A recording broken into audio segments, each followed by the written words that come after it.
It's that joint development between Subaru and Toyota. This one is the 86 GTS, the higher of the two model range, whereas Subaru offers just the one model at the moment. It's that 2-litre boxer engine, 147 kilowatts and 205 newton meters of torque, both at well over 6,000 RPM, which does make it just a little bit hard to drive with a manual. In the auto, though, it does seem to peak along quite nicely, and certainly a very responsive little car once you've got the revs wound up. Lots already been said about the tightness of the space in the back of the 86, and really not a hell of a lot of room whatsoever. Lever on the side of the seat, and as you can see, well, if you've got two very small people, or let's just call it parcel shelf, shall we? Not the biggest of boots either, but enough for a couple of overnight bags to take your way up to a wine region or something like that if you really needed to. Like most cars nowadays, it's a simple push button procedure.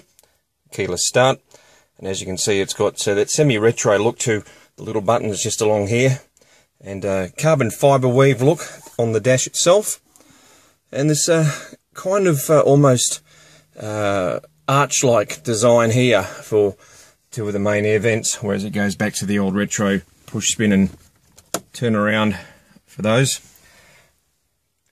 Interesting design here for the automatic gearbox. As we turn it on, see a little bit of a flicker of dials here, but you've got your traction control buttons just down here as well. But I like this. It's very much like a manual in the way that it's designed through the gate. Very short throw, and of course heated seats. Cooling seats on these would have been nice as well. Under acceleration, hard acceleration, it goes from a quiet little thrum to something like this. In normal sports mode, it holds the gears a little bit longer, actually feels like it sharpens up the whole response to the car, and in the VSC mode it actually turns off the traction control, which is a whole lot of fun.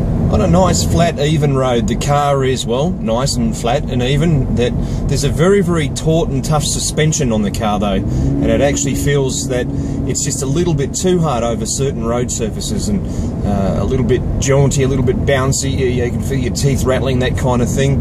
But I guess it also comes down to the handling package that the 86 has as well.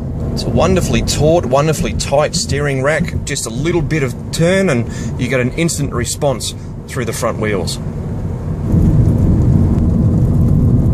you fucking kidding me?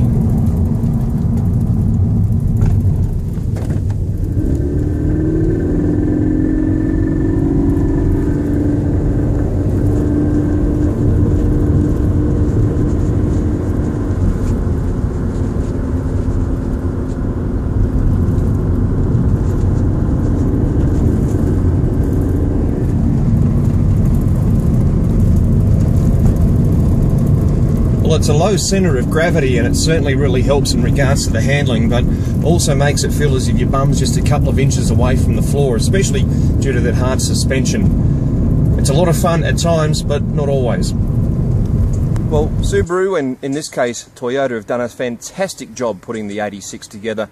It's a very well screwed together car. It handles nicely on the road, a little bit short travel on the suspension though, a lot of bump thump. It's very direct in the steering, which is also a lovely feel, but it is intended to be a kind of a sports car. 147 kilowatts at over 6,000, but 205 newton meters, again at over 6,000, means that you really do have to rev it to get any real sort of urgency.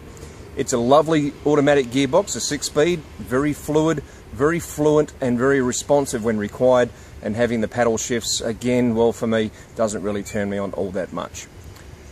There's two model ranges, the GT and the GTS in the Toyota 86 range, and for details head across to toyota.com.au. For Wheel Thing TV, I'm Dave Canole.